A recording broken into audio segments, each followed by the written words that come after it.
ప్రవేశపెట్టడంతో ప్రతి మనిషికి దేశంలో గుర్తింపు వచ్చిందో 137 కోట్ల మందికి ఈరోజు ఆధార్ ఉంది అని అంటే అదే ఆధారమైంది ప్రభుత్వం ఇచ్చే సంక్షేమ పథకాలకు. అట్లాంటి ఆధార్ను ఇంకా మెరుగుపరిచి ఈరోజు ఫ్యామిలీ డిజిటల్ కార్డు రూపంలో ప్రతి కుటుంబానికి అర్హత కలిగిన వాళ్లకు అన్ని సంక్షేమ పథకాలను అందుబాటులోకి తీసుకురావాలని ఒక్క క్లిక్తో సమాచారం అంతా సంక్షిప్తంగా ఉండి ప్రభుత్వ శాఖలలో ఉండే అధికారులకు అందుబాటులో ఉండాలని ఇవాళ ఈ విధానాన్ని ప్రవేశపెట్టినాం.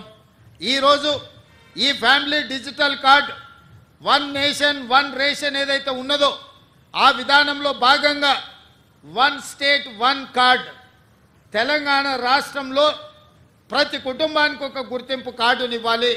ఆ గుర్తింపు కార్డులో వాళ్ళకు అందుబాటులోకి తీసుకొచ్చిన సంక్షేమ పథకాలన్నిటిని కూడా డిజిటలైజ్ చేసి కంప్యూటర్లో పొందుపరిచి ఏ శాఖ కావాలన్నా వాటిని చూడడానికి అర్హులైన వాళ్ళందరికీ సంక్షేమ పథకాన్ని అమలు చేయాలని ఈ విధానాన్ని తీసుకొచ్చినాము. ఇవాళ ఈరోజు ప్రవేశపెడుతున్న ఫ్యామిలీ డిజిటల్ కార్డు ఇదే రేషన్ కార్డు, ఇదే మీ ఆరోగ్యశ్రీ కార్డు, ఇదే మీ రైతు బీమా కార్డు, ఇదే మీ ఫీజు రియంబర్స్మెంట్ కార్డు, ఇదే మీ ఇందిరమ్మ ఇల్లుకు అర్హత, ఇదే మీకు కళ్యాణ లక్ష్మిని పొందడానికి అర్హత వస్తుంది.